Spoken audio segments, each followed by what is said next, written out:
All right, so we're live. So welcome back to the Unpopular Opinion. Today we brought, of course, it's my co-host Sid, and then we have Hank coming back again, and we also have Sid's partner Terrell. So today we're going to talk about. Let me go ahead and bring the subject up. You guys know what we're talking about. Hopefully, this doesn't minimize you guys too much. So we're going to talk about the Mr. Floyd situation. The protests and the riots. So, Hank, I'm gonna let you start off. I know you have a lot. You told me there was a lot that you wanted to say about this. We're gonna go ahead and let you start off first. Are you sure? Rather loud. Hey, look, this is an hour long show, man. We got plenty of time. Well, if it's an hour long, let's just go ahead and get right into it. Go ahead. It sounds like we are going to kind of talk about the protests. That's the main thing I wanted to talk about, the protests and riots. So we already know what happened to George Floyd. He was murdered. Let's not call it anything else. He was murdered by a cop, and that person needs to be arrested. I'll go ahead and start there. I sent you two videos. If you have the video of Martin Luther King, can you play that real quick? Oh, okay. Let me see here. While I'm pulling it up, I'm gonna let you keep talking, and I'm gonna bring it up. I already know a little bit how you feel, Tim, and a lot of people, what they have to say about these riots and what they have to say about these protests. And then I'll tell you my take. And I'm gonna tell you right now that I do not agree with the riots. I do not. And I'm gonna explain my reasoning throughout these videos. I do not agree with the riots. However, I don't I'm not mad at them either. I understand. I don't condone the behavior, but I'm not going to tell them how to react given the circumstances. That'll be further explored here in a second. All right, let me bring this up real quick. Hey, somebody just said that they cannot hear us. Oh no. Yeah, Janine said she can't hear. 1 second. Oh, we definitely want to fix that first. Yeah, I think it's because. Can you guys hear me? I can hear you. I think we can hear each other fine. So they, for whatever reason, they can't hear us. I think it's because of the video. The video is going to cut the audio out, so we may not be able to play the video. Okay. But, so I'm just going to let you don't worry. Kind of explain where you my wife can hear it. Like she can or can't. She can. Yes. She can. Okay, you got an echo. All right, she said it's going now. She said it's going now. Okay, so was the video messing it up? Yeah, the video's messing it up. Okay, that's fine. We don't have to play the video. I took notes on it. Okay. Just because I wanted to be prepared. So yeah, the first video, it was going to be of Dr. Martin Luther King Jr. Talking about a march, the Selma to Montgomery March in 1965. He did an interview, and the march was in violation of federal injunction not to march, and he broke this law. And when he was asked about it, he said he did so because he believed it was unjust and he had a constitutional right to march regardless of the injunction. In this interview, he was asked, was that in keeping with the spirit of nonviolence and the restraint that is always characterized with his movement? Dr. King's response to that was, he talked about civil disobedience and how we should respond to just and unjust laws. He said we have a moral obligation to obey just laws, and we have a moral obligation to disobey unjust laws. Now, this is where I'm going to get into a little bit about the riots and why I don't condone the riots. He said, if you find it in your conscience a law that is unjust and you choose to disobey it, it should be done in this manner: openly, cheerfully, lovingly, civilly, not uncivilly, and have a willingness to accept the penalty. Doing so will arouse the consciousness of the community on the injustice. So, taking Dr. King's words, first you have to find in your own consciousness whether the law was just and unjust.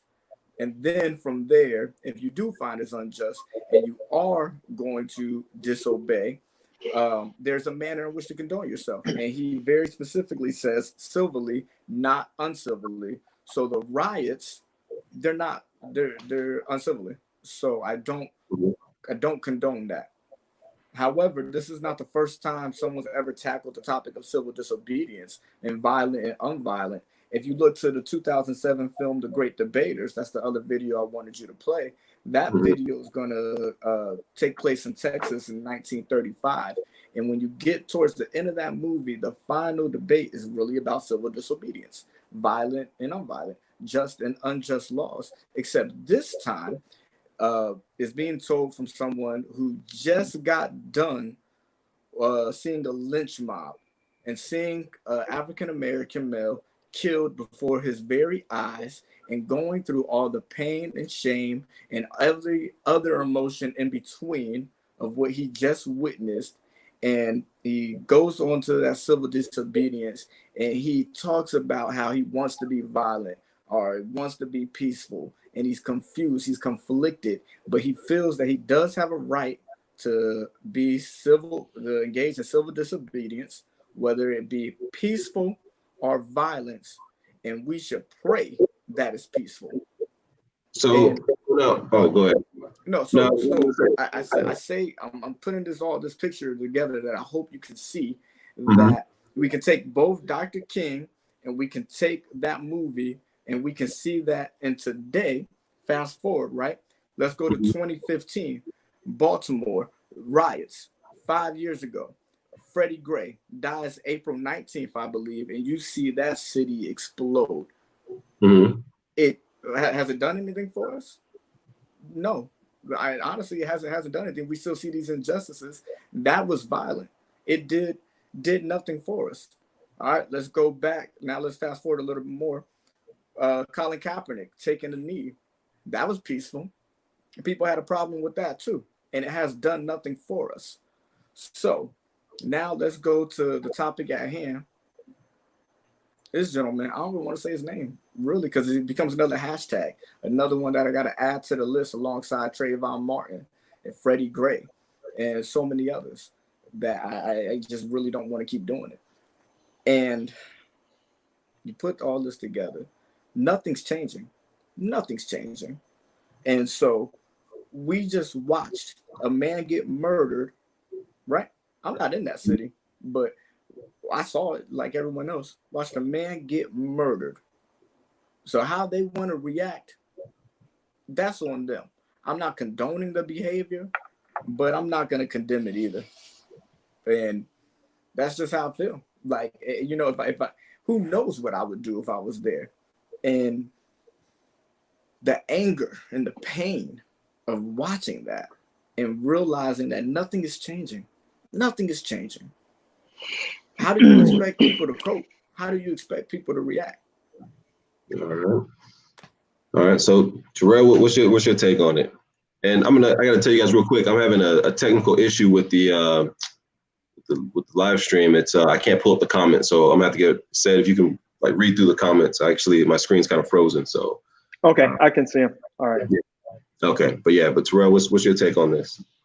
I think Hank covered a lot. I think it's hard when you have a passion of something that just happened and the emotions that are running through you and the people who are supposed to be there to protect you, they have a look on their face of, so what? I don't care. And they're armed with the mass and the smoke bombs and what have you, and they're just waiting to defuse you, and it angers people. So I think the unpopular opinion is, I think a lot of times those people go in there and they looting and they're stealing things, and I don't think that has anything to do with the subject at hand. I don't think it has anything to do with the unfortunate circumstance that happened. I don't think that solves any problems. But what else do these people have to do? What else is there? Like he said, Colin Kaepernick took a knee peacefully and they blackballed him. for this particular reason right here. It's not like it was something that was a long time ago. For this particular reason right here, this man took a knee, and they found every reason they could ostracize him and blackball him from doing his job. So he did it peacefully. That was wrong. They go out there and riot. That's wrong. How many times can you turn the other cheek when they meet in your peaceful protest with the same thing, more violence? And it's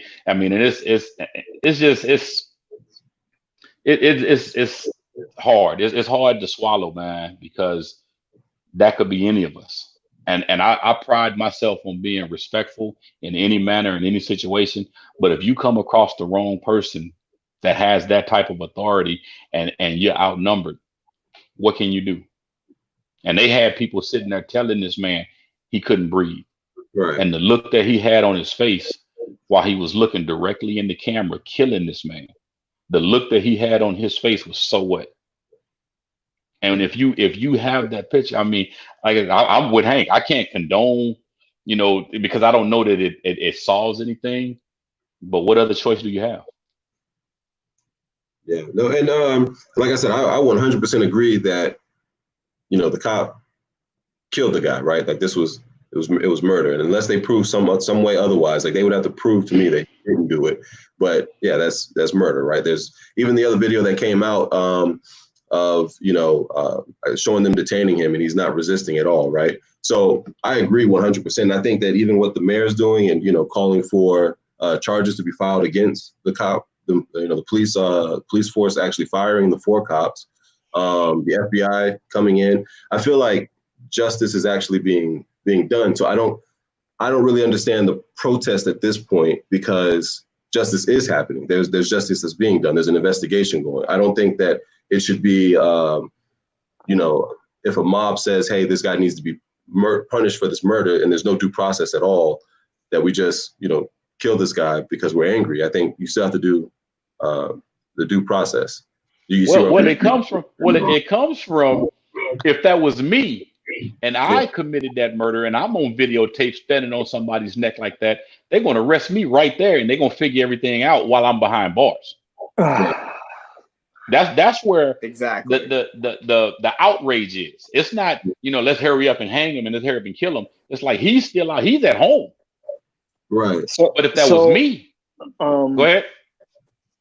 So obviously, you guys know me. I think, like Greg, there are a couple of people that might be new to the chat, right? So a brief breakdown of me, 10-year military vet, and I was a 15-year police officer, and still am involved with law enforcement, and I'm actually in a legal studies program right now at Arizona State. So from this one, it's really tough. It's really tough for me. I'm also as a defensive tactics instructor. So when I see police officers doing things like that, I mean, it just like Hank said, for anyone else to say anything other than this shit being murder, I can't. When it was first sent to me, I was in amazement because I only saw the still picture. I didn't even see the video, and then later found an article where he was actually on the guy's neck for over, I think 8 or so minutes, right? And so where I try to do my best to be impartial, but sometimes I can't. So I look back at my training. I don't know how they're trained in Minnesota, but I'm going to say for all police officers, I don't know if any cops, even though now I've been seeing some videos floating around. There's one from in New York where police officers are putting their knee across people's necks. I was never trained like that. I think, Rail, we talked about this, the other day, how the procedures and how we do things. And when we do handcuffing and things, we never go across people's spine. Why? Because you can injure or hurt someone. I mean, just from the pressure of an average sized man, you can kill someone. I train in jiu-jitsu. I can take my knee or shin and I can put most people out. So, when I saw that, there's a lot of anger inside of me. Like I was telling you guys before we started, I broke down in tears today at the barbershop with frustration. So my frustration comes from the anger that everybody has towards all the police, because that means even though I'm retired, that there's anger towards me too, right? And me knowing anyone who knows me, like I said, Rel and I have been knowing each other for almost 30 years, that I am as probably as square and as moral as someone can be. And for me to get judged on the actions of someone else, it does hurt me, you know, because I go, well, you know, I've never done anything like that. I'm a good person. You know, a brother asked me in the barbershop today, he's like, well, said, you've never seen any, you know, you guys cover up for each other, right? You cops stand, you guys are quiet while other cops do, you know, other cops do bad things. And I go, that's 100% incorrect. So you look at it like this. I got some friends who smoke weed, right? They don't smoke weed around me because I don't do it. It's as simple as that. So bad police, corrupt cops do not do corrupt business around cops who aren't corrupt. If the four of us are up to no good, usually you notice it's like 3 or 4 or so cops that get caught together in a ring, right? It's never it's because we all are doing things similarly. If Hank is the honest cop, me, Tim, and Rel, we're not doing shit. We're not doing shit around Hank because he gonna tell on us. So if someone asks Hank, "Have you ever seen police corruption?" Hank may say, "Hey, yeah, I've never seen it." You know, in my 15 plus years, I've never seen it because people know where I stand. People know how they have to be around me because I'm not about that bullshit. Excuse my language. So the pain for me has been that people putting "fuck the police" on their page. And so I'm going to tell you apologetically, if you're going to say "fuck the police," you're saying "fuck me too." And any of the good brothers that Rel and I know that are out there doing the right thing. So then do you think the other cops, the other 3 cops that were around this cop who had his knee on his neck, do you think they're bad cops because they didn't stop him? Absolutely. Okay. It's like if I see you stealing money or planting dope and I just sit there and I don't say shit, that makes me just as guilty. Okay, all right. And then, so if I see Rel's got his damn knee on someone's neck, right? Even if I thought that was okay, as soon as you hear someone say, "Damn it, I can't breathe," well, Rel, get your ass up off his neck. I mean, like, it's crazy, you know. So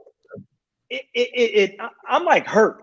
You know, and I want to talk about the protest thing later because I don't want to intermix the two because it would be, for me, it will almost seem like we're diluting what happened to this man.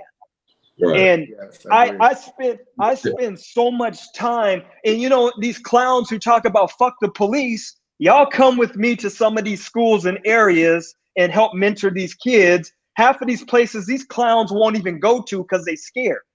And here, me being a cop, I go places where they don't like us. And I sit with these kids who are in and out of juvenile hall for all kinds of things because I believe in what's right and what's wrong.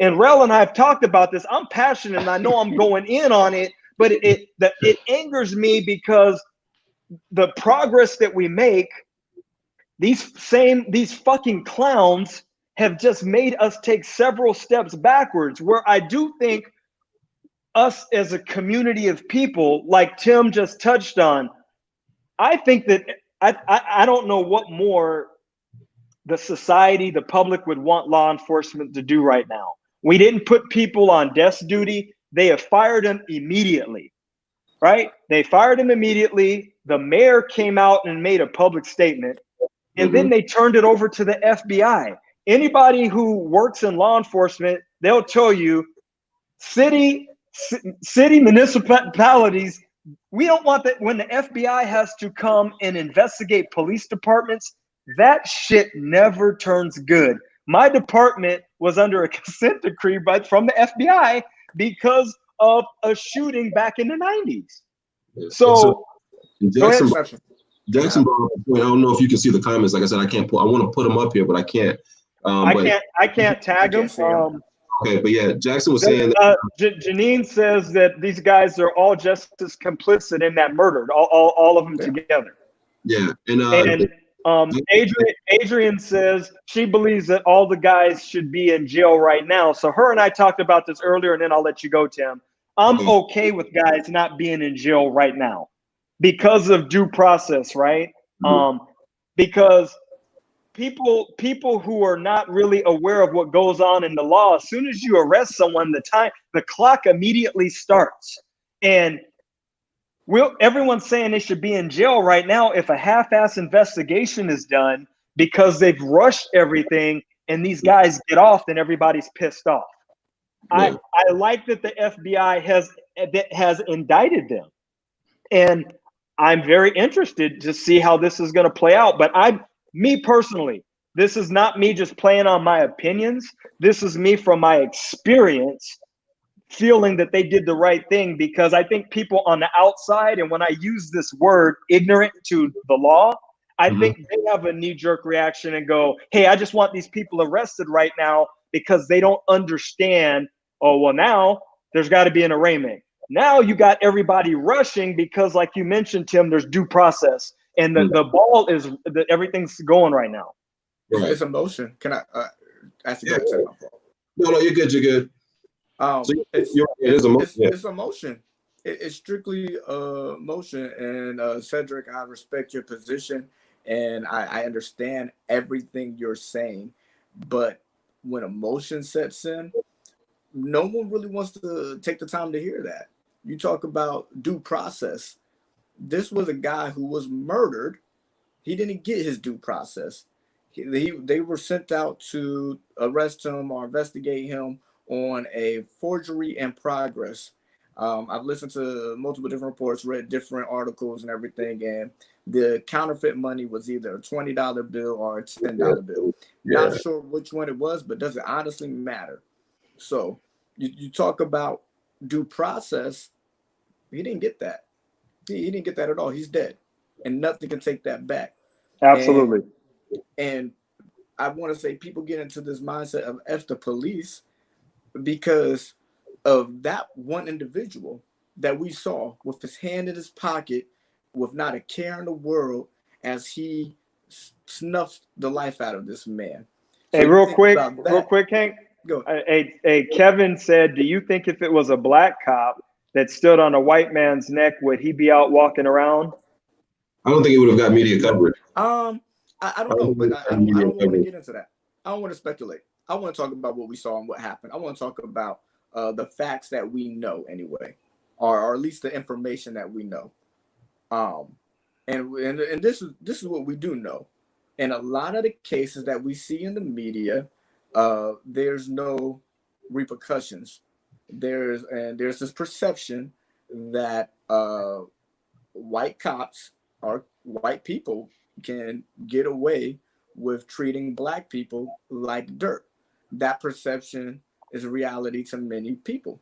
That perception goes so far as to, in the same week, we see what is this woman's name? I want to say like Amy Cooper or something in New York, in the park, called cops on a black man, talking about he's threatening me, he's threatening my dog, an African American male.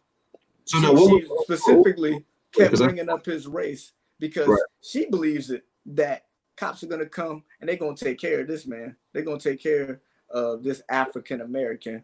And I really wanted to say another word that I'm gonna restrain myself from using. Hey, so you were telling me about that story because I haven't really looked too much into that story, and I think we're kind of going off on a kind of digressing a little bit. But no, it speaks to the perception of what people think. Okay, so with that story now, the guy, from what you told me, the guy went into the park, saw her with her dog, right, and she was walking the dog, or had the dog. It wasn't on a leash, right?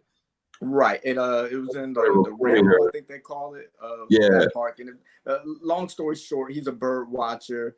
Apparently, it's the law to have your dog on a leash in this area. It has something to do with the birds and everything. Quentin, what are you doing? He mentioned to her, hey, you need to have the dog on the leash. You guys need to wash up. What happened? Oh, no, he didn't mute his mic, so he was talking to his son. and said, leash the dog. She didn't want to leash the dog. It turned into a verbal dispute. By the time the cameras are rolling, she's saying, like her words to him, I am going to call the cops and tell them that an African American male is threatening my life. Then she proceeds to call the cops and says that she didn't say threatening her life once she was on the phone, but she did say threatening her and her dog. And she got hysterical while she was on the phone, and nothing was happening to her. No, she asked him. Didn't she ask him to stop recording her like multiple times? So yeah, but who cares? In that situation, I kind of feel like in that situation, there was really no need for him to even engage with her in that sense. Like she wasn't bothering him. What was the but she was bothering him, and the context here is let's keep jumping around. We have people make citizens try to call themselves making a citizens arrest that we talked about last time, and they killed someone. So okay, I have a question, Hank. So, and then I'm gonna let Terrell chime in. So what's very interesting is all of that. Unfortunately, it gets all tied in. It gets tied in with the police, right? So that's my point. The two guys in Georgia weren't cops, even though the guy used to be with the DA's office. So we lump him in and say, "Oh, law enforcement." We say George Zimmerman, law enforcement. Right? How long did it take? It took him a minute. But here with that case, and I don't want to digress to that. The reason why it took so long for those guys is because they're until evidence surfaced, right? And that's sometimes we have to be careful. And again, I don't want to get too much off the topic, but when we look at that case, you unfortunately, man, dead people don't ever get to tell their side of the story, and that's what's so tragic. Like you mentioned, like you mentioned, that dear brother, he never gets to tell his side of the story, and that's why I think those cops, they should get it. So when we have the deal in Georgia. Right? There was only two stories. Really, you had the son and the daddy that told their story, and the police department did a horrible job, right? We talked about this, their investigation was shitty. Right. And now we got a video. Now when the video resurfaces, then it's like, uh-oh. Now we got to start looking more into it. So I think what happens, and I understand what you were saying, Hank, about the emotion. And I guess for me, certain things, especially when it pertains to, I guess, law, people get mad at me because I'm not so much emotional. I'm more fact driven. So when I look at that and I go, well, okay, this one took a little bit longer because more evidence surfaced. This one, all of the evidence that we needed, we had a 10-minute long video. I mean, do you can you guys name any other time where a police department has fired someone damn near as soon as it happened, and then a mayor to go public and say that speaks volumes for that. I personally, other times where people, and I'm going to let Terrell go real quick because Ron has been mentioning certain things about basically police get off and things like that. So you have to understand too, when you have people who don't have union jobs and things, I don't think sometimes they understand. I don't know, Rel, if you work a union job, but unions have a lot of power, right? And there's a lot of due process that goes on with the union. So when things happen to police, depending on what it is, a police department is not going to be quick to terminate someone. They rather send you home, investigate, and then terminate you if they feel the grounds are necessary. I can give you a couple of examples on my police department alone where they fired some guys on a knee-jerk reaction. Investigation went through and they were like, oh, hell, had to rehire the guys and then give them about 2 years back pay. So a police department would rather say, look, we're going to send these guys home. Yeah, they may still get paid because we got to do our investigation, and then they rather fire them at the end. So I understand the frustration of people on the outside looking in saying, well, you get to sit on desk duty for 6 months while they investigate you. Yeah, well, that's part of our union. and they don't want to have to backtrack on anything that that they do. So, hey, Rel, go ahead. I know you've been Yeah. Well, I've been bookmarked back to your passion in the F the police situation and how you dealing with it. And when you and I spoke, was that yesterday? Yesterday, day before yesterday, whenever we talked, and I was trying to explain to you that you're taking it personal because you're part of that group. But what people are dealing with is simply like human nature, is how they're raised. People automatically associate everybody within that group to what they do it with black people. You know certain things that you expect, whatever your prejudice is towards black people, whatever the stereotype is, you may know a handful of them and you judge all black people based on what you know from that particular person. Black people do it with white people. We do it to Mexicans, everybody. So when you have somebody saying fuck the police, they doing it based off of experiences that they've had. They're not necessarily saying fuck you as a person. Go ahead. no. So this is where like Kevin's making some good comments. I've never met the brother, right? He seems like a sharp dude. He says, to be honest, he goes, people are mad. They don't want to hear about police politics, which I get. So say, for example, I don't know Kevin. If Kevin said, hey, fuck the police. Okay. I don't know the brother. Different if you say fuck the police. We have a relationship. So where my anger and hurt comes from, if you remember yesterday, is it's somebody that I know. It's like my boy Cole in here is another dude that is my ride or die brother. If Cole put that on there, if someone is on my friends list and they say fuck the police, knowing that they have some type of intimate relationship or friendship with me, they're directly saying that to me. And there's no other way around it. So when I get upset about it, I totally agree with you're saying that there is, in general, people are looking at the whole monolith of police departments. I agree with that. But like someone like Ron or some other people, when they say that, knowing that we're friends on Facebook, they're saying it directly to me. That's why I was so fired up with you yesterday, because if you or Cole or Ron would say that on your Facebook page, honestly, it may bring me to tears because you guys all know me. And I'm okay if y'all were like, fuck these crooked cops. But when you were like, fuck all these cops and all cops should die. So what are y'all saying about me, the brother that y'all know? That exact feeling, that exact thing you're feeling, how you identify with that group. A lot of Africa, I'm not going to speak for every African American, but I know a lot of people feel that when they see murder, when they see a black person get murdered, they think that could be me. That's my point exactly. That's my point exactly. That's me. That's my son. That's my brother, my cousin, my uncle. At any given moment. That's me. And sure, it can happen to everyone. It can happen to everyone.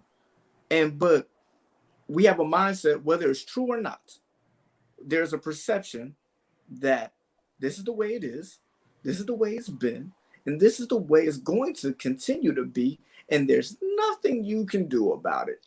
No consequences. And as long as that stays the status quo, riot, protest, civil, uncivil. And it's true, man. People they don't care how the sausage is made. Just get it done. And that's not realistic, because a lot of people don't understand that you have to have a warrant. You have to have an indictment. You can't just go throw people in jail and then hang them. You know what I'm saying? You have to go through, but ain't nobody trying to hear that, because like I said, if it was me, if I had my knee on somebody's neck out there and they had it on videotape, they coming to get me right now. And that's the hard pill to swallow, because it always seems like the longer we wait, the less chance we have to get justice. Yeah. All right. And so are you guys saying that the rioting is justified then? No. Hey, let me read this. I got a long one from Justin took the time to write out a lot, so I want to give him his respect. Justin said, so how do we effectively combat racism in America? As a white man, I can't speak for the rest of the white community as to why some of us choose to think and act in such hateful ways.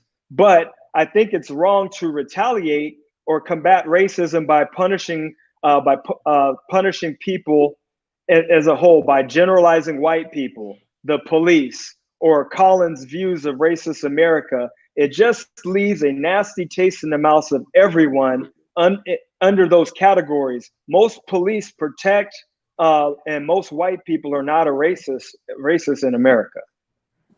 If I can. Hank, go ahead. So I will mostly agree with Justin, and to answer the question of how we combat racism, my first thing I would like to say is, well, first off, you got to convince everyone that is real and that racism exists. Who doesn't think racism exists, though? Oh, what'd you say?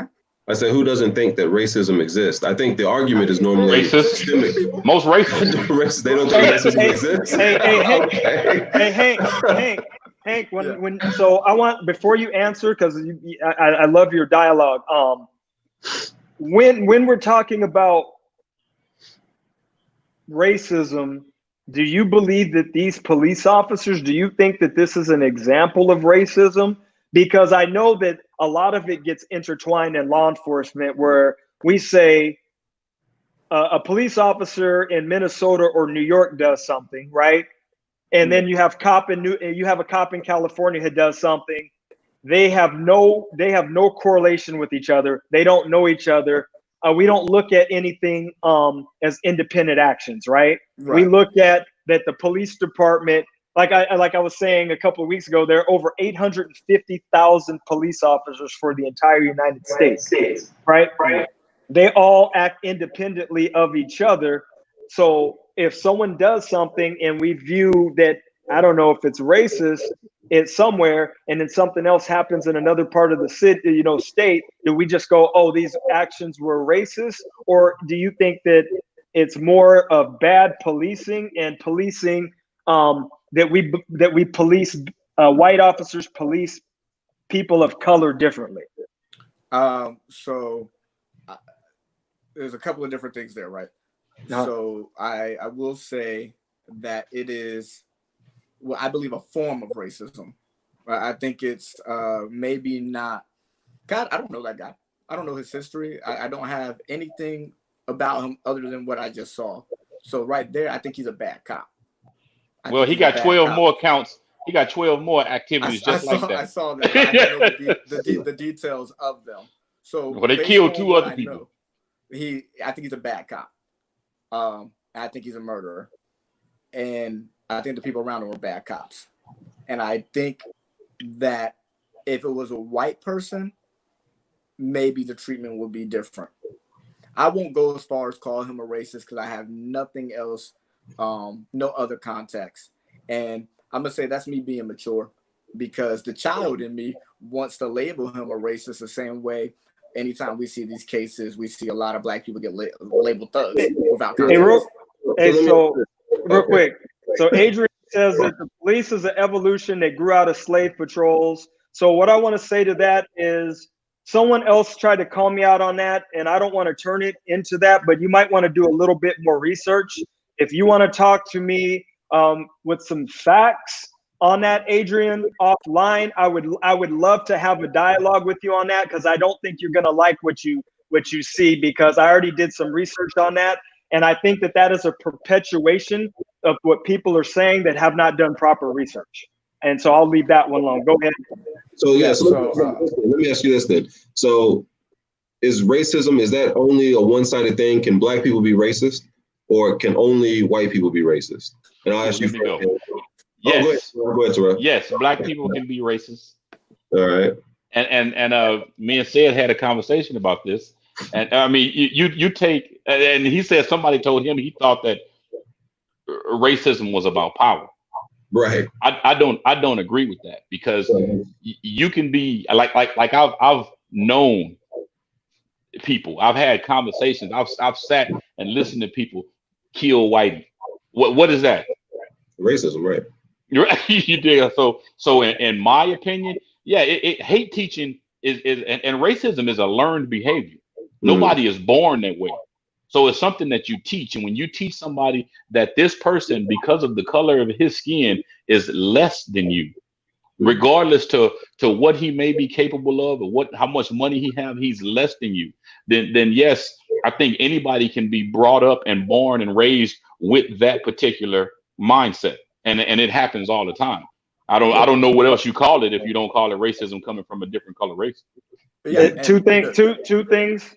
Liz wants to know: do you guys think it's an abuse of power? Do you think it's racism, or both? And then Janine, good comment. Janine says that the treatment of white murderers is definitely different when they are apprehended in comparison to people of color. And then she cited, look at how they took Dylan Roof to Burger King after he shot up that church. I believe it was in South Carolina, right? Yeah. So Right. They had the vest on them and everything. But yeah. I want to double back to Justin's comment on how do we fix it? Because this is a problem, right? Can we all agree this is a problem? Yeah. Yeah. Right. So what do you all want to fix? Racism. Racism? Yeah. Okay. Yeah. We'll just say racism, because I think that maybe this isn't like super in your face form of racism. I think this is more rooted in just you look at me as inferior, whether it's a conscious decision or not. Now, are you making an assumption that he's implying that the person was inferior, or do you have any facts to justify it? Yeah. I'm speculating. Okay. Right. I'm speculating that one, but how we fix it, I believe, one, acknowledge that racism exists, whether it be a white person or a black. Anyone can be racist. And then two, Don Lemon and what's the guy, Como, they had an interesting conversation, and he said, man, you got to talk about it. You have to talk about it. You have to listen. You have to be willing to listen to the other race. You have to accept that their problems are real. You have to be sympathetic. You have to be empathetic. And I think if we could all do those things and then go back to the golden rule, treat other people how you want to be treated, and acknowledge no matter what color your skin is, you're human. And people want to say all the time, I don't see color. Hank, in my opinion, you at the end of it. This starts in the household with children. Oh yeah, there's levels. And until people start raising their children to look at people better than what they looking at people. If as an infant, man, I mean, we learn everything as a child, man. We learn to walk on our feet. We learn to eat with utensils. You know what I mean? We learn to drink out of cups. They learn how to hate people. They learn how, I mean, they start this as babies, man. And until there was a time that they used to believe that if you touched a black person, their skin would rub off on you. Do you know how ignorant you have to be in order to teach somebody that, and then somebody believe that? I think we, I don't know if it was Rel, you and I were talking. I know Adrian. So I don't know the fix, Hank. So let's go back. So on a police department, and I guess I think California actually leads the way in training in law enforcement. I've told you guys that before, because we have mandatory training that we have to do every year. So every year we go to racial profiling and diversity training, right? And you sit in an 8-hour class with a whole bunch of other cops, and there's a lady from Russia who comes in, and they bring in people sometimes from the Middle East or different countries, and we break up into groups and we do all these different dialogues, right? And I always sit there and I think, if someone in here needs an 8-hour class to tell them about racism, to teach them how to treat people, we got problems. You know what I mean? Like, if Rel is racist, do you think Rel walks out of an 8-hour class going, man, I'm sure glad I left that 8-hour course and now I ain't racist no more? Yeah, it's ridiculous. So it takes some more. Okay, so with the whole argument with racism, right? Just so that way I understand where you guys are at. Well, do you think that it's wrong to dislike somebody? Like, just period? Are you not allowed to dislike people? Of course. Based for whatever you're. But it's a lot of it's black people I don't like. Right. You know what I mean? It ain't because of their race. It ain't because of the color of their skin.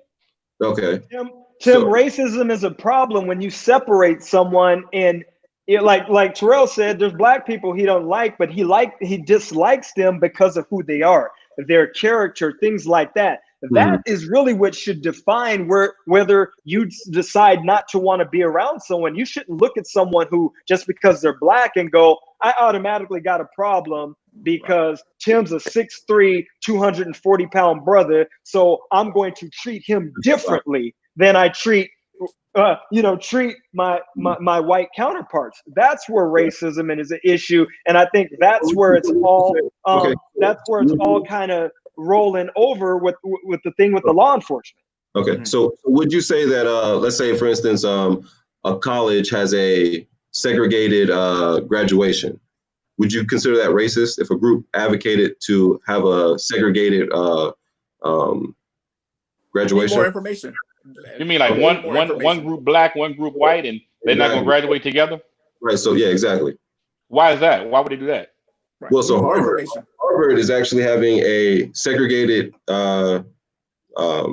graduation ceremony. So the I guess black group there are pushing to have their own ceremony. They want a separate ceremony. I guess there's a few other universities that are also pushing for the same thing, and it's the black students there that are pushing for that, for segregated. Yeah, I would like to know why. You know what I mean? Like I would need to know more information to find out, because that sounds kind of silly to me. I don't care who pushing for it. Okay. Yeah, but going back to George Floyd and answering some of the questions you guys are saying in the comments, you also asked, do we think it's an abuse of power? Yeah. So the question is, what do you think it's more of police officers abusing their power? Do you think it's more racism, why certain people are being treated a certain way, or do you think it's a combination of both? Combo, because if you look at that state, they say the populace of African Americans is about 18%, yet 44% is being arrested. And so I think you have something's going on there. But we have to be, and I don't want to go into that. We gotta be careful with those statistics there, because someone, and I won't pull the card, but someone else could pull a statistic card that you don't like, that we don't want to accept. So let's not get on that topic. But that's why I just said that there might be something there, but I think it's a combination. I think it's more of an abuse of power, because how long was that video? 10 minutes? Yeah. Do you think that they're arresting them more because they're black, or do you think that they're committing more crimes? I think they're arresting them more because they're black, but I'll double back to that. It's like we said with the numbers, but the abuse of power, 10 minutes. I think that video is.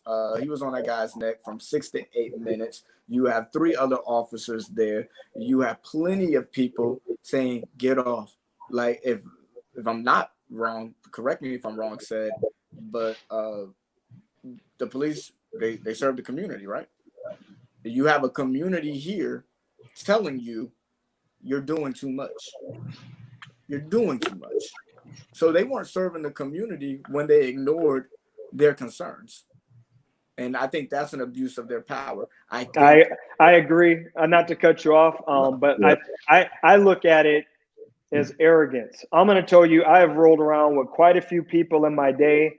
I don't think I've ever felt comfortable enough to put my hand in my damn pockets while I was on somebody's back. I mean, that right there is a major issue. So I wanted to touch on the whole, when you were talking about abuse of power and racism, and this is just my take from my experiences, right? And then I'll let Terrell go in on this.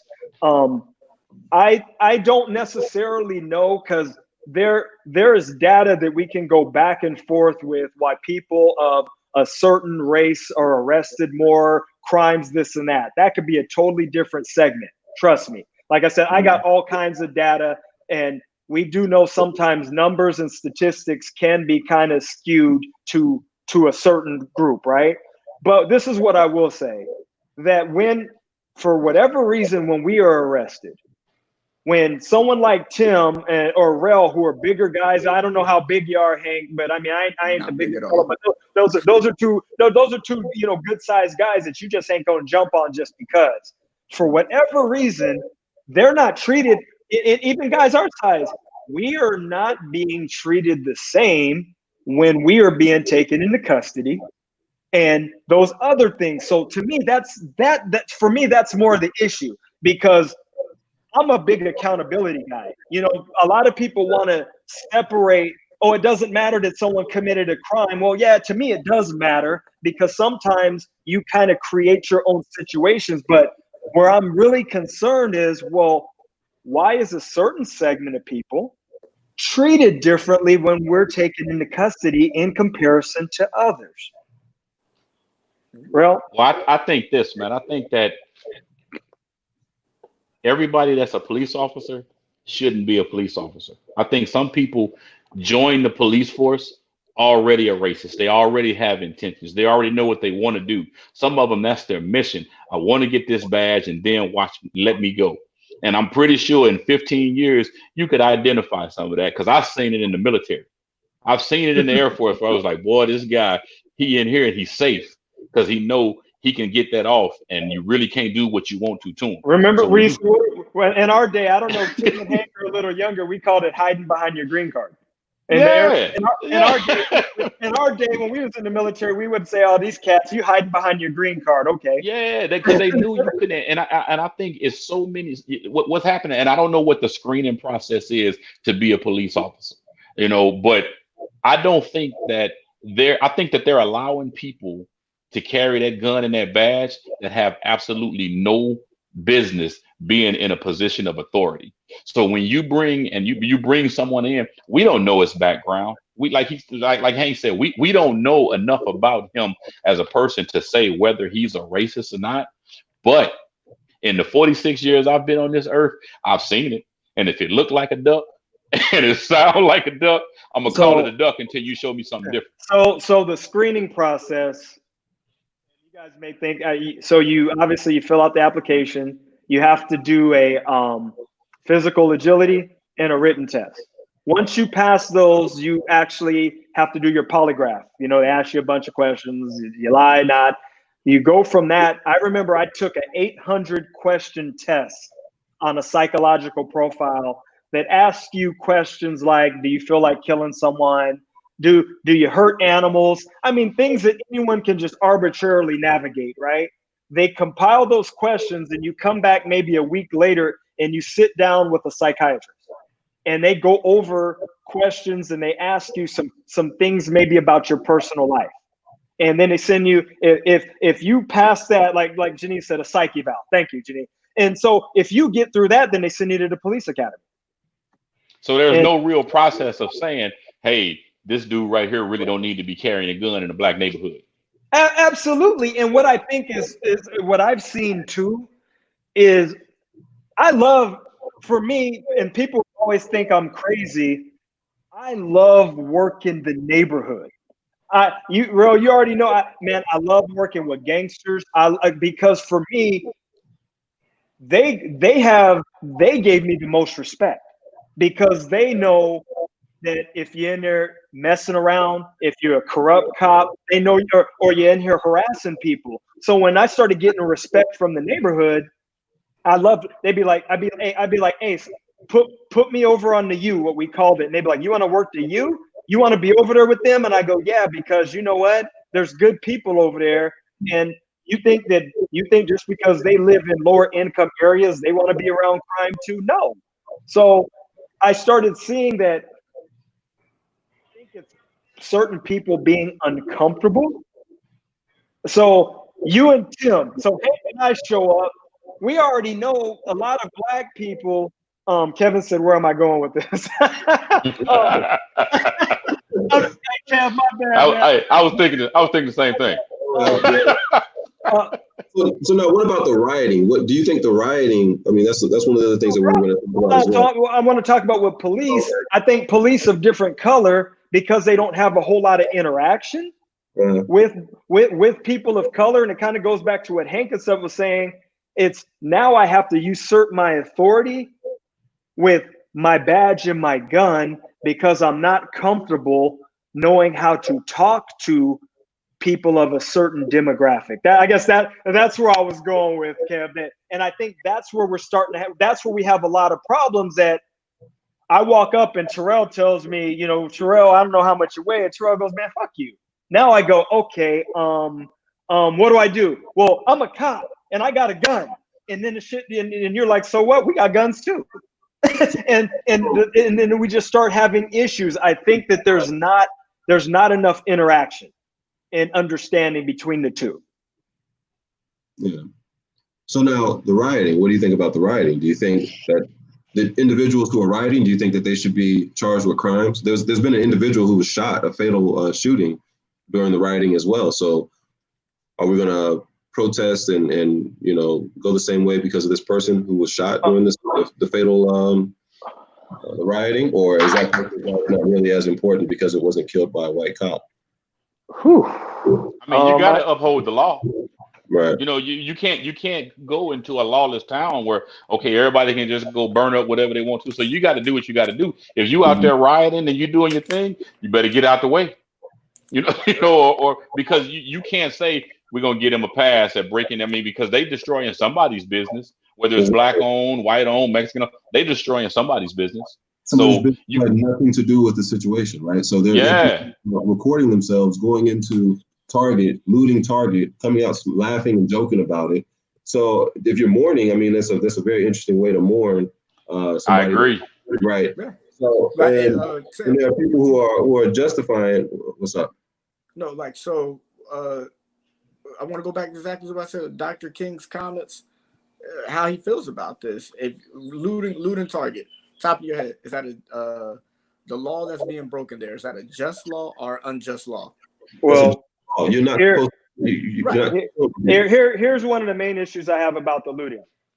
What happens is we all want justice for what's going on.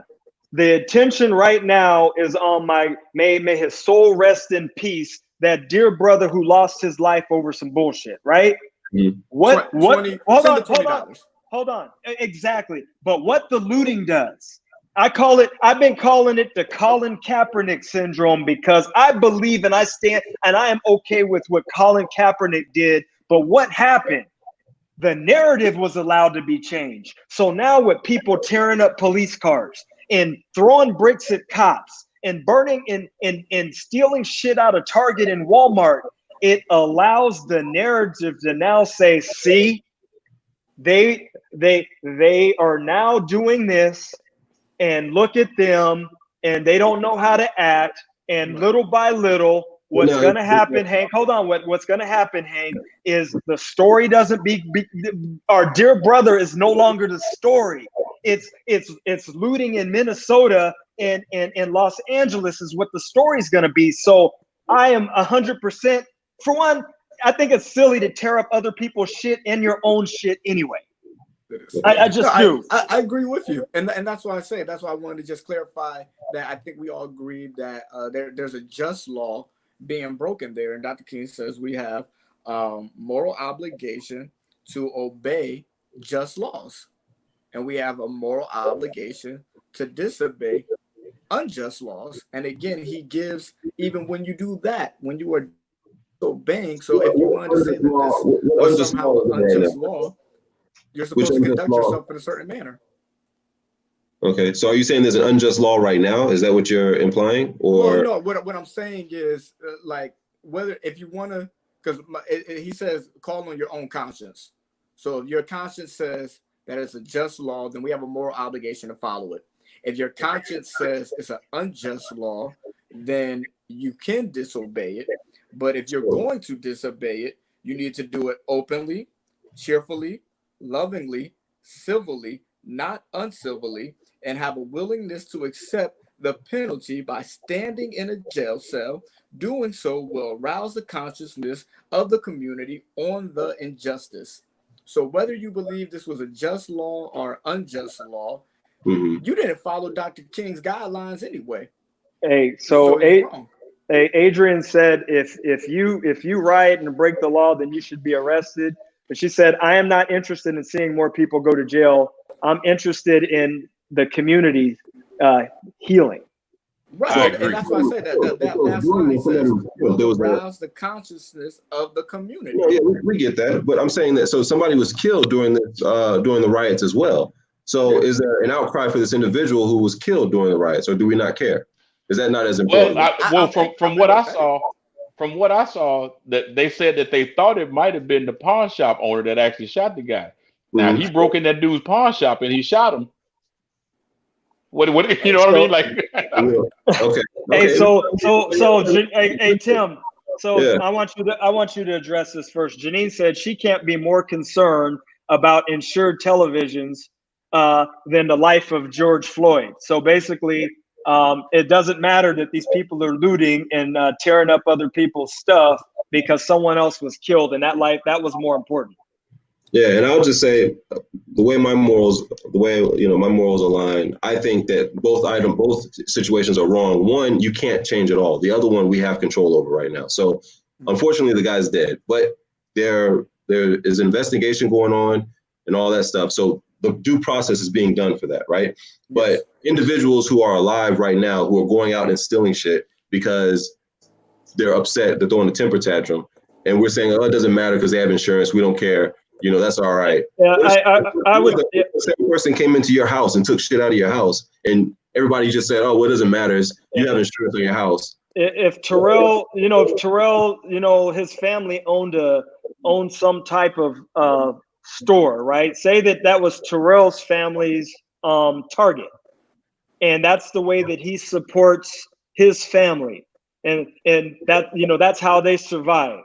And someone breaks into his business and tears it up and burns it and all that, should we just not care because some people are mad at a situation that happened in another state? I'm not okay with that.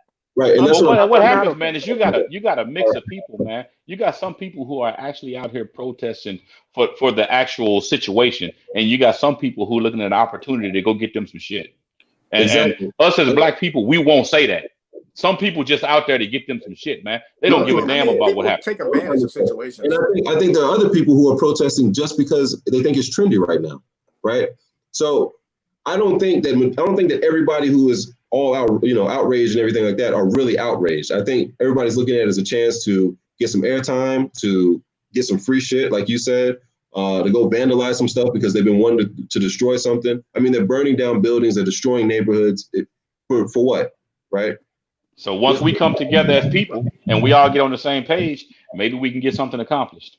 But I want to say this. I'm empathetic and I'm sympathetic to the rioters. I don't condone what they're doing, but I understand. I'm sympathetic and I'm empathetic to it. And if somebody comes in your house right now, rioter comes in your house and burns that shit down, are you still gonna be sympathetic to it? Yeah, I can be sympathetic and empathetic. You can be sympathetic to somebody burning down your house right now. What are you feeling that?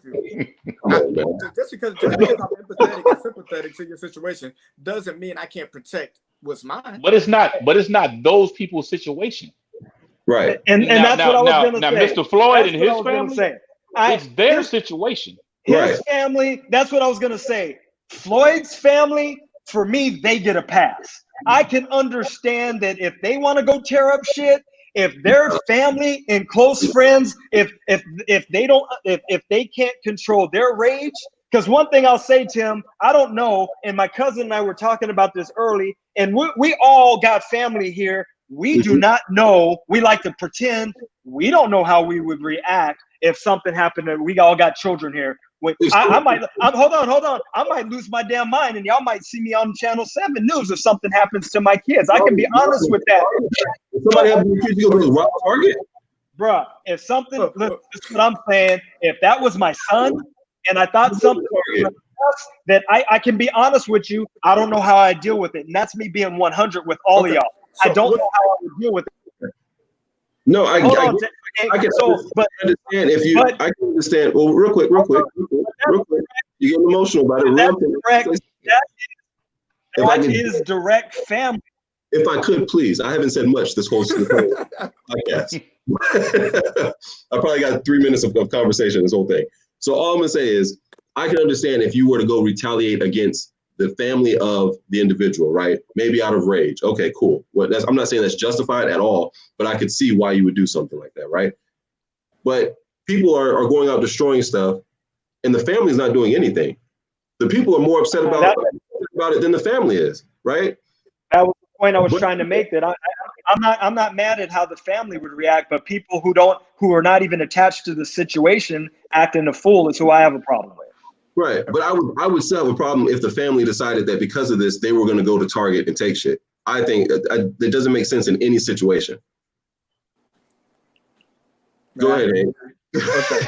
So, hey, Tim, my boy Cole said, "Where are you?" He said, "Where are you from, Tim?"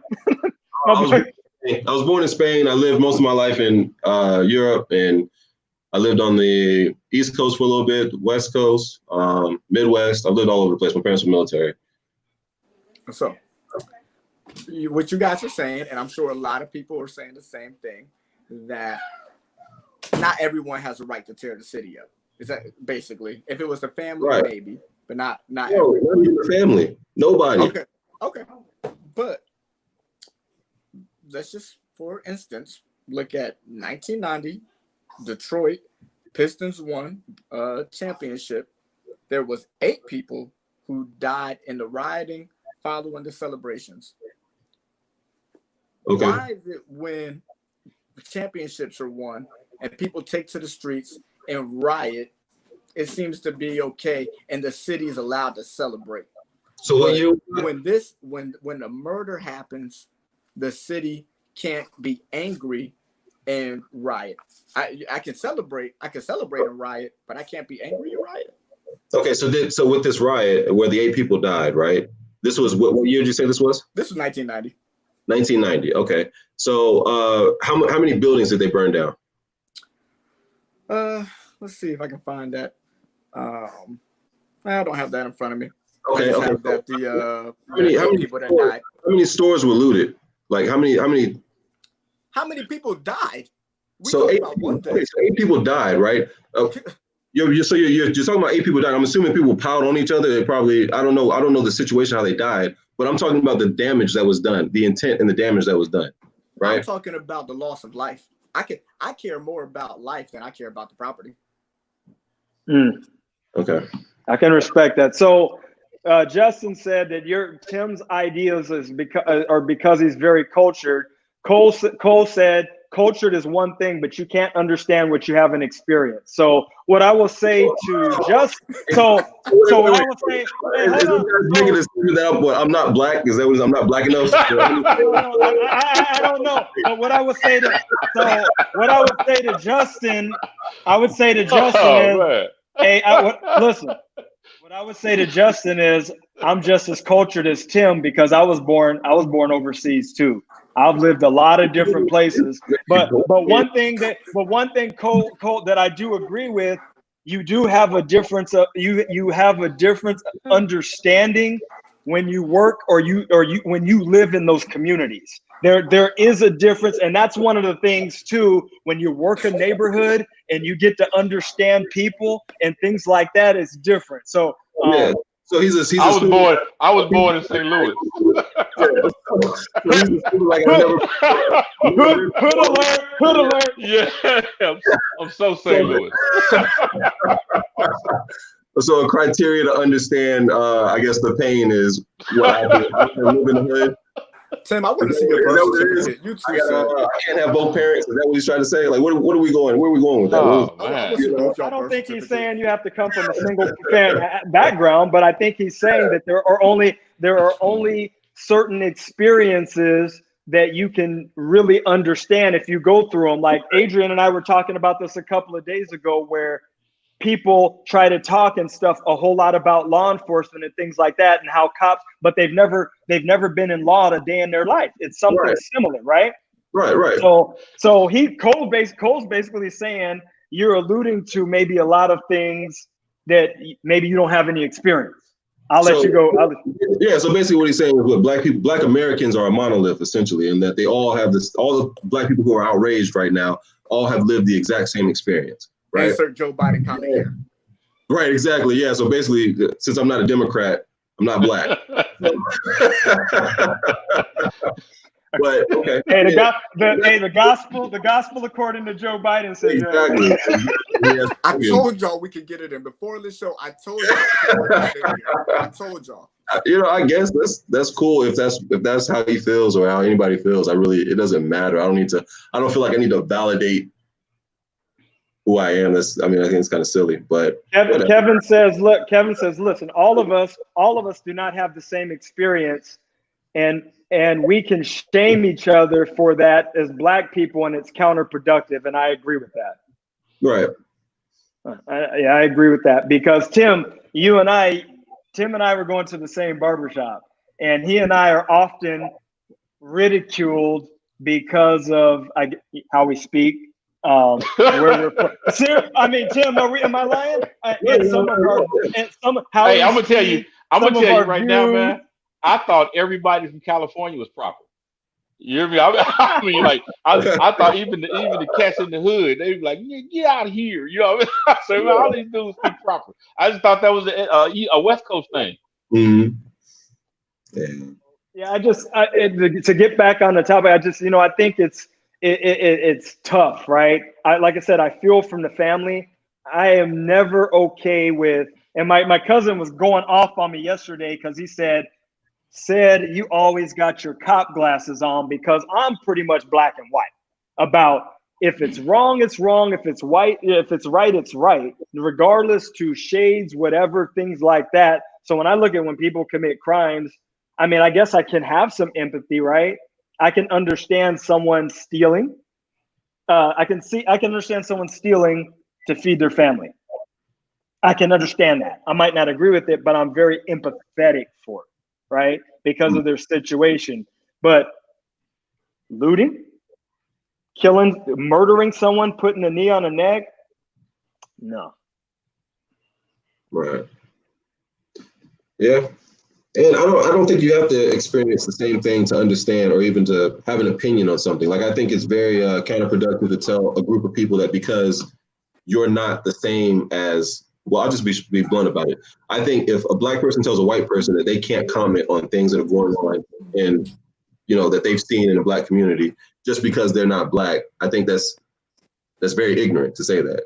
Because if you only deal with people who've had the same experiences that you had, you won't never learn anything. Amen. Right. You're gonna be stuck in the same circle. Hey, right. So I have a question for all of us. Steven said, do you guys agree that George brought this on himself because he got himself in trouble?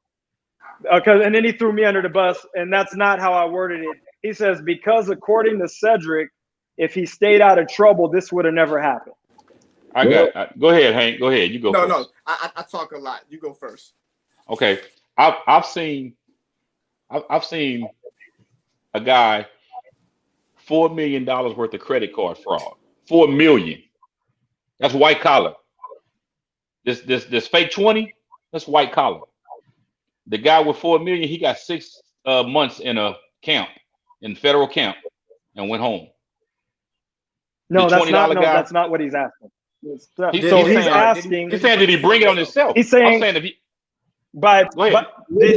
he put himself in the situation by committing that crime? Unfortunately, to be killed for $20. I think it would be disingenuous to say no to that. The answer to that would be yes. If he had a fake $20 bill, then he put himself in a situation. Did he deserve to die? Absolutely not. But did he put himself in a situation where something could happen? Okay, but hold on. He did that by walking out the house. But I think if you're committing a crime, you're putting yourself in a situation. Even if whether you get caught or not, you're taking a chance by committing the crime, right? Do you get what I'm saying? Killed? No, I'm not justifying the killing. So I don't want that to be, confused. I'm not saying that. And that's what my cousin's doing too. He's taking part of, and it's actually angering me because I hate that brother's dead. I shed tears over that shit earlier. So he's being disingenuous with like what I'm saying. My answer is no. Then I don't believe that he brought that on himself by committing that crime. I do not believe that, because I think a police officer is held to a higher standard based on his job. He's supposed to be trained to diffuse the situation. From every second of that that from every second that I saw Mr. Floyd on that camera, he was handcuffed. Right. Every second. Go ahead. Yeah. So, but I think what he's saying is by putting himself in the situation. So we'll use a different example. If you rob a bank, right, and you're caught and you go to jail, did you put yourself in the situation to end up with the consequences that you had because of actions? Right. So if you're speeding down the street and you get pulled over for speeding, right, did you put yourself in that situation by speeding? I did. Okay. So but you know what I learned? You know what I learned as a young man is to always know what these people can do to you whenever you commit a crime. So you know what you're facing. And I can guarantee you that he didn't think he was facing a death sentence when he was passing off these $20 bills. Okay, but the question is, did he put himself in that situation? So if he had a regular $20 bill and he just paid with a regular $20 bill, would this situation have taken place? That's like saying, did the police officer put himself in that situation by answering the call? He wouldn't have killed that man if he wouldn't answer the call. I mean, let me take. I can't go with that myself. I can't say. So hold on, real quick, Hank. Hold on, real quick, because it's kind of getting all over. So when you say the police officer put himself in a situation, that's a horrible analogy because we get dispatched to calls. I don't wake up in the morning and say that at 7 o'clock I'm going to get dispatched that I know that I'm going to meet Terrell at a robbery. I get sent to a call. I get sent to a call that is a crime. I get sent to that call. So what you're saying is something. There are two different things. What you're saying. No, it's not. You're saying it from a cop's point of view, man. I'm telling you, when this guy showed up, he wasn't one of the first 3 police officers that I saw on the scene. And I understood. So what we're doing. So when he showed up to the scene, it wasn't like he was called to the scene to defuse the situation. So I'm sorry, I don't agree. I don't think, in my opinion, I don't think he put himself in that situation by passing off a 20. And now, if he threw a rock or a shot at the police car, then yeah, you bringing that on yourself. But this man passed a 20 in a convenience store, and he put himself in that situation. Nah, I think the dialogue is getting changed. I don't think anybody, Tim or myself, is saying, is it okay for this guy to have gotten killed? No, that's not what we're saying. The question is, did he put himself in that situation by committing a crime? And that's a simple yes or no. Okay, in what situation? With his neck up under his knee, or in the situation where he's approached by cops? So I think what the issue is here that we're getting emotional about it. I think what we have to do is look at it from a logical standpoint. So if you're looking at it from a logical standpoint, you say, hey, did he get in this situation by doing something potentially, I don't know if he did it or not, but potentially wrong, right? And if the answer to that is yes, then that's the reason why he ended up in the situation. That's why the situation took place, right? The unfortunate chain of events, right? Do you see where I'm going with that? I understand what y'all saying, man, but what I'm telling you is this man could have ran a stoplight and still been in that situation. Right, but if he ran a stoplight, he could have jaywalked and been in that situation. Right. He could have been pulled over for driving with 3 people in the car and been in that situation. Okay. Them other 2 people that was in the car, they didn't end up in that situation. They was with him. It was 2 other people in that car. Okay. Hey, go ahead. Hey, go ahead. Okay. All right. So, did he put himself in this situation because he got in trouble? You said, Tim, it's simple as yes or no. I think intent matters. Remember, we're talking about a forgery in progress of either a $10 bill or a $20 bill. I'm willing to bet the majority of people do not check every $10 and $20 that goes in their hands to make sure that it's a real bill, that is not counterfeit. So we know the fact that we know that he gave a counterfeit bill. We do not know that if he himself knew that it was counterfeit or not. We do not know that. I think he unintentionally may have put himself in this situation because he gave the money, he gave the counterfeit bill, but he got in trouble because the bill was counterfeit. We don't know if his intention was to do that. Yeah, I think we're doing a lot of speculating, and I don't know what value it actually adds. I mean, I just want to think because it's like we talk about did he put himself in this situation? Chris Rock says how not to get your ass beat by the cops. Follow the law. So did he break the law? Yes, but I don't know, and none of us know.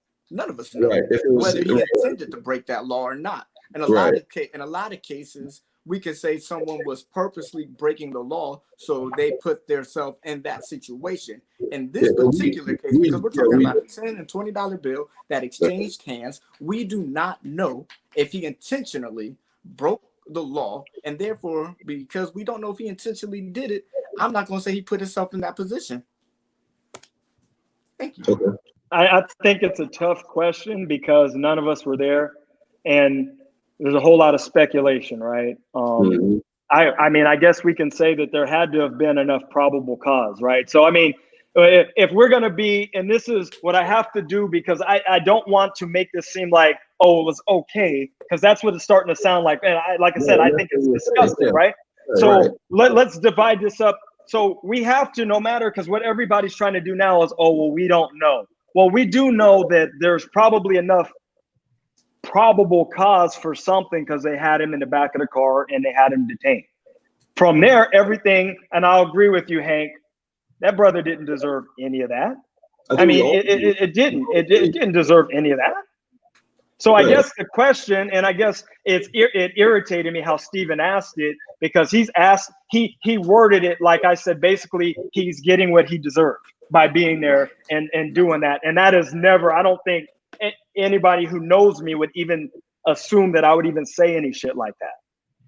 Right. And again, I think we clarified that, that we're not justifying anything that happened. And I was just answering his hypothetical question, right? If we're assuming that it doesn't matter. We'll continue on with something else. I think we're going around in circles now. But so, like Alicia says, I'm making assumptions on probable cause. Well, Alicia, I would say this, that I probably have forgotten more about law enforcement and law than you. I'm just going to say that because she's saying I'm making an assumption. So we know that here's two things, and then I'll just end it at that. As a police officer, I only need reasonable suspicion to detain you. That's all I need to detain you is reasonable suspicion. I need probable cause to arrest you. So one, the other, or both were happening to him, right? And like I said, and then it's ridiculous what happened after that. So it's almost getting turned where you guys don't know if he was really guilty or this and that. The police obviously had reasonable suspicion to believe that he committed a crime, and then they felt that they had probable cause to make an arrest. I wasn't there, but based on what my eyes say and based on what I've read, that's as far as I can speculate based on everything that I've researched. So everything I've researched kind of goes against what's in the chat, because people in the chat, I was like, oh, we don't really know. I think the problem with that question is nobody is identifying what situation we're talking about. Did he put himself in the position? Did he put himself in the position to get arrested by the cops, or did he put himself in the position for this to happen to him? Well, because that's a fair way to word it, because I was under the assumption that he was talking about put himself in the position to get arrested. Yeah, and I'm looking at the end result, and not the fact. I never thought y'all was saying he got what he deserved. Thank you, Terrell. Yeah. Thank you, because that's what I'm like. Okay, well, he did create his own circumstances for him to get arrested, regardless. Thank you for dividing it. That's what I. But when you say this situation, the conflict with the police officers, but what I'm saying is, I saw this man handcuffed when they walked him out of his car. I saw him sitting on the ground handcuffed. I saw them stand him up handcuffed and walk him across the street. So what situation did he put himself in that he ended up with a knee on his neck? Right. No. So and again, that's not what we were. So we were talking about two different parts. Right. Cole asked the question. He asked if any of us have been racially profiled. So yes. I've never. Let me see. I think he said racially profiled, pulled over, and racially profiled. Right. So yes. Like I said, I've lived all over the world. Right. I've lived all over the United States: California, Arizona, North Carolina, South Carolina, Alabama. Where else? Anyway, so in all the states in the South, when I've lived in the South, never had any issues with any. I've never experienced any. I personally have never experienced any racism in my life. So maybe I've been naive to it, but I've been pulled over a lot. I speed like When I had my Jaguar, I would speed all the time. My BMW, I speed all the time. I've been Have you ever over. gotten bad service at a restaurant? Bad service to the point where it stood out, and I remember it. And not that it stood out. It may not have stood out to you, but just simple bad service at a restaurant. Sometimes they think we don't tip because we black. You dig what I'm saying? So they're not gonna give us the service that we. And you may not identify it as that because you're not paying attention to it. So you dig what I'm saying? Cole says. So I know this is directed to you, Tim. He said it's hard to listen to the opinion of men of color who have not been profiled or mistreated for their color. I have. So he said, no, what did he say? One second, say it again. He said it's hard to listen to an opinion of a man of color who has not about profiling or mistreatment, and they've never been mistreated or profiled. We're not making any comment about profiling or mistreatment. When did I say anything about anybody profiling anybody? If he could respond to that, we should bring him on and let him talk. I'd like to have a conversation with him. I know it seems like he's got an axe to grind with you, huh? I think we should handle it. Hey, can I try to do something positive real quick? Yeah.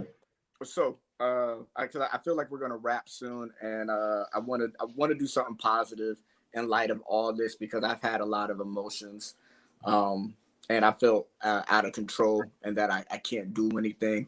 So I'm just gonna read what I wrote because I wrote it all down. So I like to create a peace run dedicated to mental stability, one that recognizes the mental strain on the Black community when we are constantly seeing ourselves suffer. This is not a protest. This is not a means to divide. It is an opportunity for all people to come together and run out their frustration, anger, pain, anxiety, or any other feelings that they are trying to cope with. I am starting from the ground up, looking for like-minded people who can help make this dream a reality. If you are interested, please contact me via email at h.shaw, SHAW, 0790@yahoo.com. The goal for me is to have some kind of run that we can do March of I'm sorry, not March. I think it's either May or March, but whatever month is dedicated to mental health, because I do think that seeing murder like this and seeing the different injustices that we see time and time again, I know for me personally, it weighs on my mental health, and I want to do something different. I want to come together, and this is one way I feel like I can be involved. So if anyone's ever organized a run and who can help me with this, I would like to get this going. And I'm in Southern California. All right. Yeah, so, well, that's before we conclude this real quick, I want to address Gregory was asking. He said, "I've never experienced racism." And then, you can see. Okay, you can see the comments now. Okay. I'm looking at my phone. That's what I've been looking at my phone, reading some of them. So again, I'm not trying to discredit anybody's experience. If you've experienced racism, if that's what you've experienced, that's what you've experienced, right? And like I tell, even when we're in the barbershop and I tell everybody in there, like, I'm not telling you you're wrong for your views. If you feel that you're oppressed or anything like that, then that's how you feel. I think to me, it just sounds like a very stressful way to live. If you live your whole life thinking that there's a group out there that's trying to stop you, when the people that I'm surrounded by are extremely successful, right? So, and whether they're Black or white or whatever, but they're all motivated and they're all working hard to do things. So I don't know if individuals who aren't achieving anything or who feel oppressed maybe feel that way because I don't know, but for me, like I said, I've never experienced any type of racism. My parents didn't tell me that, I had to work twice as hard to get half of what some other group has. I wasn't indoctrinated with that. You know what I mean? So I think, and then my experience living around the world and seeing how people live and how people are treated, like it just seems silly to me, but that's my on it. Well, so I think you were doing real good, but I think when you said the whole thing, I think when you finish it off with it, it's silly, that it's dismissive to, hold on, it's dismissive to everybody else in the chat that may have experienced it. Because I mean, as much as my cousin and I have gone back and forth, our everything that we've experienced, the four of us, is our reality, right? I can't tell Rel how he should feel. I can't tell you, Hank. So if you have people in the chat that say they, like my boy Cole, we used to live in Inglewood together in the hood. Trust me, that there are police doing some things that they're not supposed to. I mean, it is what it is. So if you go, hey, it's silly to think that in racism, there's a whole chat of people here that are saying that they have experienced some things. And hold on, brother, hold on. And I can't be dismissive of that. I have not experienced a whole lot of racism. Hold on. I mean, I was born overseas. I lived a lot of different places. My cousin, we were going back and forth. I am not afraid of the police, but my cousin tells me I'm different because I was a cop. So how I view things is a lot different, and I have to respect that brother's opinion because Hank and Rel have experienced something different. So I'll never say, you know what, Rel, I haven't gone through any racism, man, and y'all are silly to think that it exists. I'm not saying that. I didn't mean to say that it was silly. It was just kind of like, when you're trying to conclude something, you just kind of say something at the end. So that's kind of what I was doing. So I didn't mean to say that their experiences are silly. That's not what I meant. I'm trying to, cover up that, but respond to that. But you wanted to, make your comment. But yeah. No, but I'm just saying because I'm looking at the chat and Cole, and some people are like, really? Did you just say that? So I'm like, thank you. And even Hank's kind of laughing because how you said it, man, it came off very dismissive. So I look at, man, I you know what? I can honestly say when I go somewhere, I'm similar to Tim. I go somewhere, I'm not really concerned about if I get stopped by the police. I'm not worried about certain things happening to me. I guess they could happen, but as far as me, when I leave here going, oh my gosh, what's going to happen to me if the police stop me? Honestly, I never think about it. I got a question. So Tim, with where you are and how you were raised and what you've seen and where you've been, do you believe in white privilege? Do I believe so? By white privilege, you're saying that do I believe that white people inherently have a better chance at life than anybody else? Is that what you mean by not have a better life, but they have almost a get out of jail free card. They get away with more things. Not necessarily there. When I say privilege, I'm not talking about money. I'm talking about white. I'm saying, and I gave Sid an example. I said, man, my wife is white, okay, and we've gone to a grocery store. She'll open up a candy bar and eat the candy bar as we're walking through the grocery store, and I'm looking at her like, what the hell are you doing? You dig what I'm saying? She'll get to the counter and hand the lady an empty wrapper, and she scan it and going about her business. And I'm looking at this whole transaction like that's not reality to me. So do I? So do I think that there's white privilege? I don't think there's white privilege. I don't think so. I don't think that because somebody's white, they have a better chance at doing something than I do. But that's not. So you missing that. I'm not saying that they have a better chance, or that they have more rights, or that they have more privilege than I have. No, I don't think that. That's just from my experience in life. Okay. Well, So Tim, just for the record, man, you and I agree. We agree on a lot of things, man. Do you think that the perception of us as Black people, is it different, or do you think that when we go somewhere, the four of us, do you think that we're looked the same as everyone else, or do you think that we're just all looked at as men? No, I think there's definitely prejudice. There's going to be prejudice in the sense of people stereotype based on things they've seen, right? So, for instance, if you saw a lion walking down the street, right, you would assume that lion's probably going to try to kill you because of what you've learned about lions, right? So if all you see about Black people is that Black people want to be gangsters, they're selling drugs, you hear the music where they're talking about killing each other and all this stuff, and that you've never met a Black person before, then you're going to assume that's how Black people are. Is that not fair? If you see in movies that's how they're portrayed, then you're going to assume that's how Black people are. No or yes? Tim, can we do this on another? Yeah, we're gonna do a separate. Yeah, because this one, I don't even. I love you, Tim. We've had this conversation. Like, all right, okay. Amy Cooper, white privilege. Let's rap. Yeah, I mean, hey, you know what? This is what I would love to, man. All the people in the chat, man. I want to thank you guys.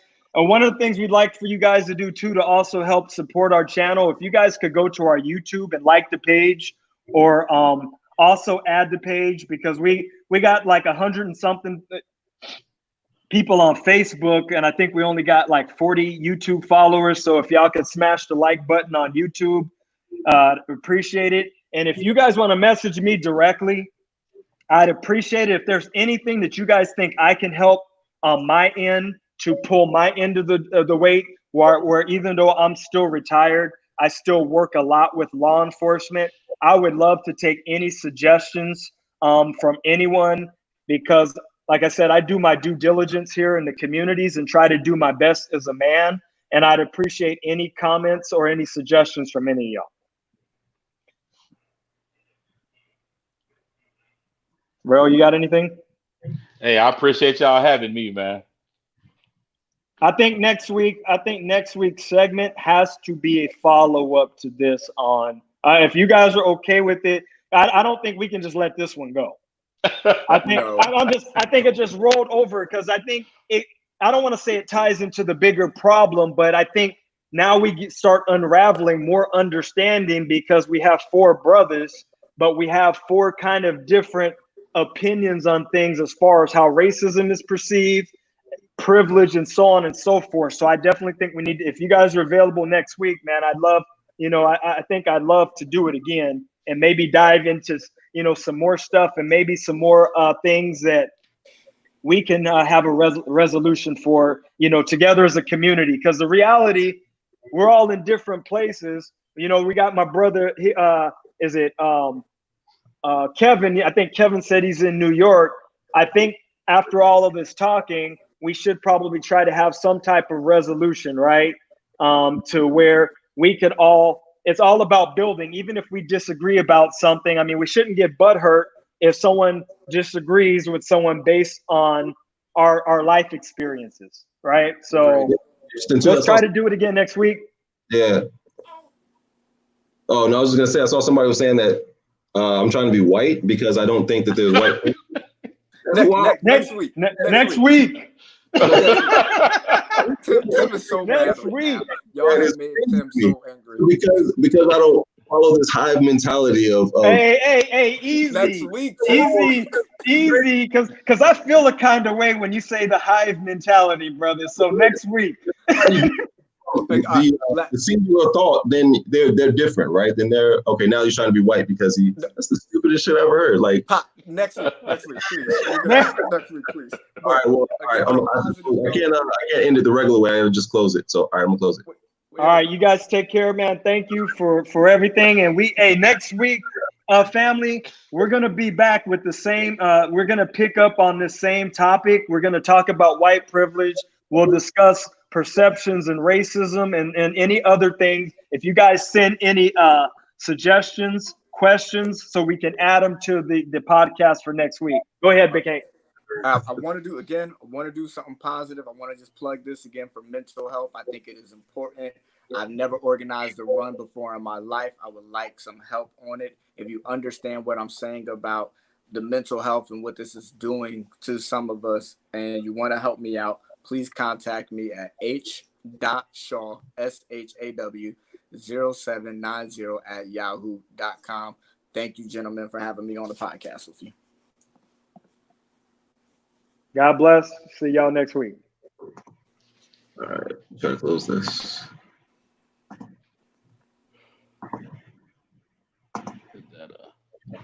When this thing's frozen. There we go.